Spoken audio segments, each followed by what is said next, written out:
sobat. Selama bertahun-tahun, semua siswa di Indonesia disekolahkan untuk membaca buku sejarah Nusantara. Buku-buku ini mengandung informasi yang salah, berorientasi ke barat, dan banyak di antaranya masih berasal dari penjajah atau dari perspektif penjajah.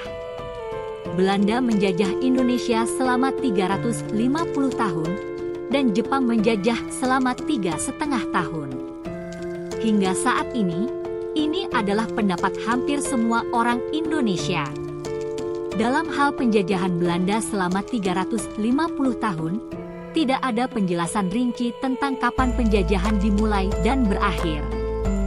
Tapi sebelum kita lanjutkan, bagi Anda yang belum subscribe channel ini silahkan klik tombol subscribe agar channel ini bisa berkembang. Subscribe dari Anda sangat bermanfaat bagi kami. Like, komen dan share, supaya admin lebih bersemangat dalam membuat video tentang fakta-fakta menarik yang lainnya. Awal mula Belanda datang ke Indonesia dapat dibagi menjadi dua fase, yaitu fase awal 1596-1602 dan fase VOC 1602-1799. 1. Fase awal tahun 1596-1602. Pada fase awal, Belanda datang ke Indonesia untuk mencari rempah-rempah. Rempah-rempah pada saat itu sangat berharga dan merupakan komoditas perdagangan yang penting. Belanda pertama kali menginjakkan kaki di Indonesia pada tahun 1596. Kedatangan Belanda ini dipimpin oleh Cornelis de Houtman. Belanda kemudian melakukan ekspedisi-ekspedisi lain ke Indonesia untuk mencari rempah-rempah. Pada tahun 1602, Belanda mendirikan perusahaan Hindia Timur Belanda, VOC. VOC adalah perusahaan dagang yang diberi hak monopoli perdagangan di Indonesia. 2. Fase VOC 1602-1799. Pada fase VOC, Belanda mulai menjajah Indonesia. VOC menerapkan berbagai kebijakan untuk mengeksploitasi sumber daya alam Indonesia dan memperlemah perlawanan rakyat Indonesia. Kebijakan-kebijakan VOC yang terkenal antara lain: sistem tanam paksa. Sistem tanam paksa adalah sistem ekonomi yang memaksa rakyat Indonesia untuk menanam tanaman ekspor seperti kopi, teh, dan karet. Sistem ini sangat merugikan rakyat Indonesia.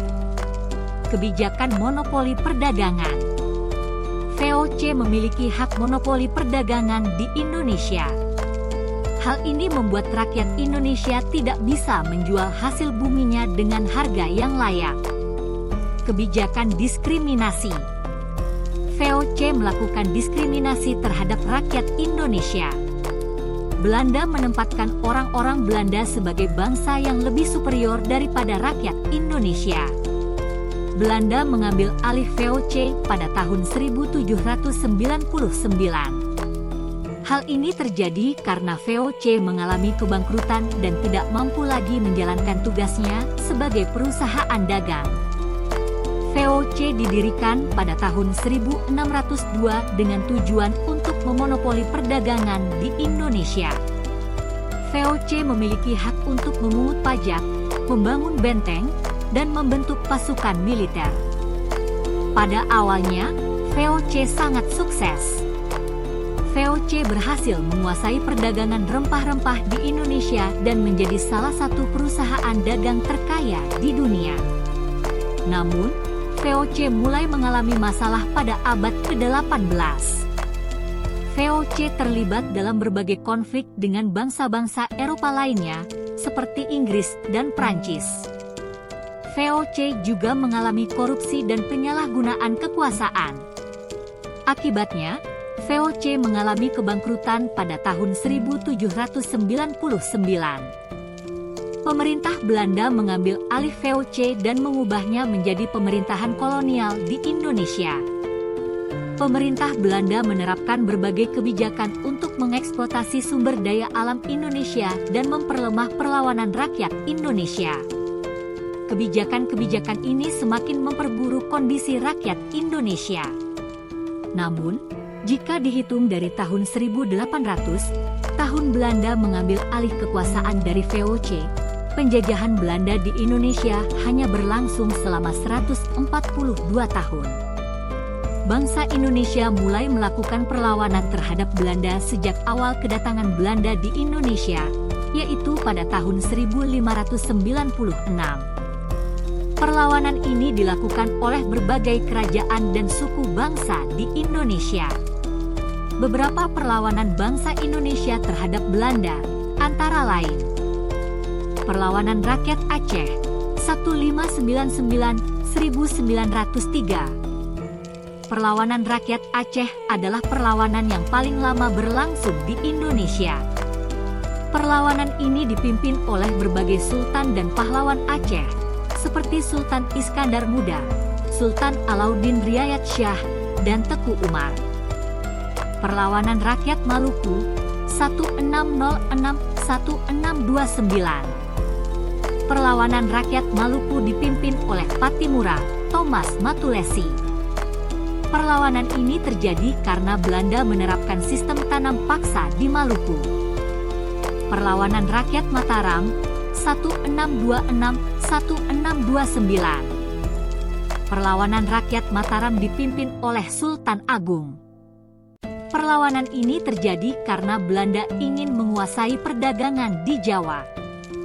Perlawanan Rakyat Banten 1650-1683. Perlawanan Rakyat Banten dipimpin oleh Sultan Ageng Tirtayasa.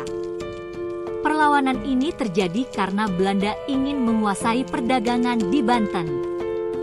Perlawanan Rakyat Makassar 1667-1669. Perlawanan Rakyat Makassar dipimpin oleh Sultan Hasanuddin. Perlawanan ini terjadi karena Belanda ingin menguasai perdagangan di Makassar. Perlawanan Rakyat Bali 1846-1908. Perlawanan Rakyat Bali dipimpin oleh Raja Buleleng dan Patih Ketut Jelantik. Perlawanan ini terjadi karena Belanda ingin menguasai Bali.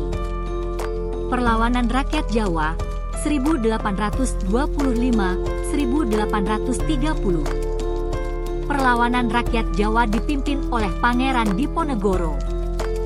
Perlawanan ini terjadi karena Belanda menerapkan sistem tanam paksa di Jawa. Perlawanan Rakyat Aceh 1873-1903. Perlawanan Rakyat Aceh dipimpin oleh Teungku Cik Ditiro, Kat Nyakdin, Teku Umar, Panglima Polem IX, Sultan Muhammad Daud Syah, Kat Mutia, dan sebagainya. Perlawanan Rakyat Banjar 1869-1863. Perlawanan Rakyat Banjar dipimpin oleh Pangeran Antasari. Perlawanan ini terjadi karena Belanda ingin menguasai Kalimantan. Perlawanan Rakyat Batak 1878-1907. Perlawanan Rakyat Batak dipimpin oleh Sisingamangaraja XII. Perlawanan ini terjadi karena Belanda ingin menguasai Sumatera Utara. Perlawanan-perlawanan ini menunjukkan bahwa bangsa Indonesia tidak pernah menyerah dalam memperjuangkan kemerdekaannya dari Belanda. Perlawanan-perlawanan ini juga menjadi pemicu semangat nasionalisme bangsa Indonesia untuk meraih kemerdekaan. Penjajahan Belanda di Indonesia berlangsung selama 350 tahun, jika dihitung dari tahun 1596, tahun kedatangan Belanda di Indonesia, hingga tahun 1945. Namun, jika dihitung dari tahun 1800, di mana Belanda mengambil alih kekuasaan dari VOC, penjajahan Belanda di Indonesia hanya berlangsung selama 142 tahun. Selain itu, perlu dicatat bahwa penjajahan Belanda di Indonesia tidak berlangsung secara terus-menerus. Pada tahun 1942, Jepang menduduki Indonesia dan mengakhiri penjajahan Belanda. Setelah Perang Dunia II berakhir, Belanda kembali menjajah Indonesia selama 4 tahun, sebelum akhirnya mengakui kedaulatan Indonesia pada tahun 1949. Oleh karena itu, jika dihitung secara akurat, Indonesia hanya dijajah Belanda selama 142 tahun, dengan masa jeda selama 3,5 tahun. Itulah beberapa fakta tentang Indonesia tidak dijajah selama 350 tahun oleh Belanda, yang mungkin dari Anda belum mengetahuinya. Terima kasih bagi Anda yang sudah menonton video ini. Semoga informasi dari Share YT ini bisa bermanfaat bagi Anda. Terima kasih.